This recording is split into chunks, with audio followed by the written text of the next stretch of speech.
fairness in this country, and some people rank higher than some. Not to say the DSS have not prosecuted some terrorists, of extractions of the North here, but when you openly see people negotiating and bandits doing all sorts what they do, and you see people like Nnamdi Kanu, that by the way is in the hospital now because they had to push until they got him to the hospital because of his ill health, and you're wondering what is going on. Prior to President Buhari leaving office, some Igbo leaders went for a political solution. The high level of hypocrisy in Nigeria is the reason why the country will never develop or even grow at all. Now, the Vice President of Nigeria, as I brought to you in my last video, was at the UN. And when you look at the statement that he made regarding Palestinian and that of Gaza and Qatar, which is miles away from Nigeria or Africa, you will understand that instead of them looking inward to develop this country and to solve their own issues, they prognose on issues that did not even concern them in the first place. Now, the indigenous people of Biafra, Nnamdi Kanu, who happens to be their leader, have been in detention under the DSS for more than 4 years now. Now, the reason for his detention is because he is calling for separation out of Nigeria and insulting the Nigerian government and the politicians.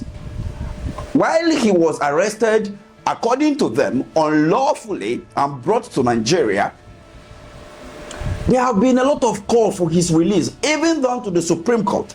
Now, the court have dismissed a no case, now saying that there is a case to answer. Now, holding Nnamdi Kanu in detention and having an open negotiation with armed bandits, terrorists, and Boko Haram organization, whom are being recognized worldwide as terrorist organization, is something that one needs to scratch his brain to understand as to the reason why the Nigerian government is doing this. Now, when you have this conversation, which is very, very unpopular, many people tend to see you as one who is coming from that region.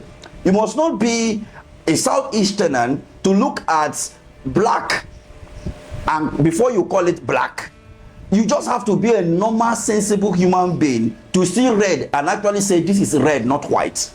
And what the Nigerian government and some political elite and some people in Nigeria supporting them are doing is like calling white black and black white. We saw the other day where in Castina they are having an open negotiation with terrorists with arm AK-47.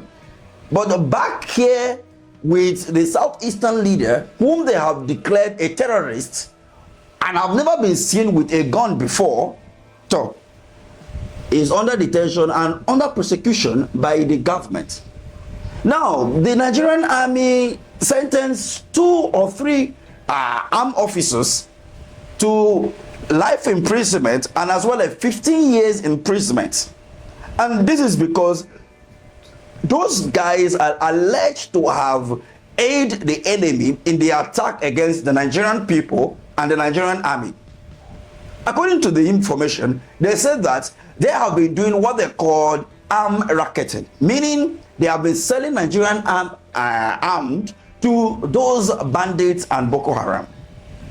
But the question here is this: if they have been successfully selling this thing to this armed bandit, why is it that you are sentencing them to life imprisonment and 15 years in prison, and then you are turning around to negotiate with those who bought those things from them and giving them amnesty?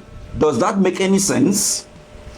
This is the reason why, in the long run, you will see that most Nigerians will tend to stop enrolling into Nigerian army and, in fact, rebelling against the government and even the armed forces themselves. I love what Rufia said when this issue was trending with Ojiokwe, when this issue came on board. I love exactly what he said, which you watch a little clip of it from the beginning of this video. But here is the full clip. Somebody will have thought that the likes of President Buhari will have prevailed upon that. But nothing happened. President Tinubu is in there now. A lot of people have been talking about a political solution. To no avail. Nnamdi Kanu has come out to constantly condemn the evils going on in this southeastern part of the country. Then at the same time, you see bandits carrying their guns or their AK-47s or their machinery and coming out and even threatening the military. And local government officials are meeting with them. I mean, this is the imbalance we talk about. So please, if the government wants to redeem itself, we need to see those bandits that are being brought to book. Yes. Because it looks as though they have permeated into the ecosystem. It looks like they are stakeholders in society. Look at them, they are stakeholders. They even have uniform. And after when they hold the bandit, the next day they will show Ashura B for them. They will say they are rehabilitating the lives of bandits. I mean, yeah. So in a nutshell, to end this nonsense in Nigeria, the best thing to do is for the government to do the needful by cleaning the whole system. Personally, I believe that the act of the Nigerian army by sentencing those army officers to 15 years imprisonment and life imprisonment is the right thing to do, because after investigating and understand that they are found wanting, it is a noble thing to do. But in the other way around, justice should be served across. It shouldn't be that you are punishing your own men, and then the people that are even buying this weapon from them, you are negotiating with them. Oh, or could you say that it is the government of the day that is negotiating with them, not outrightly the Nigerian army? Which will bring us to the point whereby the Nigerian army should be given the liberty to crush the enemy at all costs. There should be this political willingness from the political actors to allow those who are supposed to protect the territorial integrity of this country, to allow them to defend and crush the enemy to the last second. Not a situation whereby you arrest them and then the next thing is there is a call from Abuja to release them. No. We have heard that from the governor of Zamfara State in some of his interview on Channels Television, where he alleged that some people will be arrested and will be connected to the House of Rep members, House of Assembly members, and they will be called from Abuja and some quarters to release such people.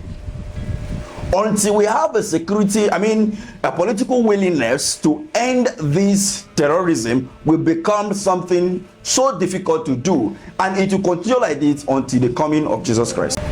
So let me have your take at the comment section. What you think? Because these are my opinion, and I believe that I'm speaking your mind and the minds of many Nigerians who believe that we need the political readiness or willingness from the political actors in order to end insurgency in Nigeria, West Africa, and Africa at large.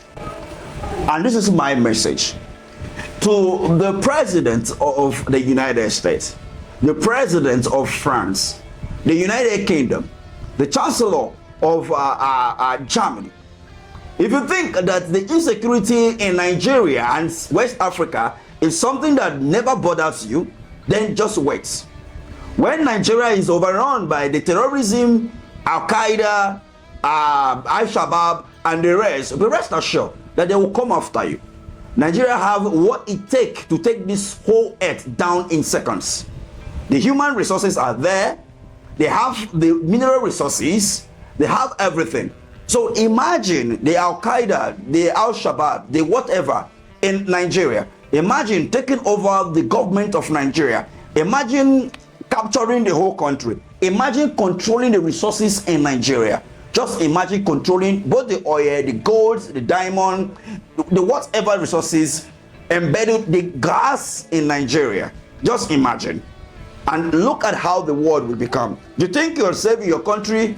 Don't worry. Continue to support the corrupt leaders in Nigeria and continue to enhance them to pack money from Nigeria to store them in your bank overseas. Time will tell when these terrorists will take over this country and then come for you one after the other. Then we will see where you will run to. Thank you for watching.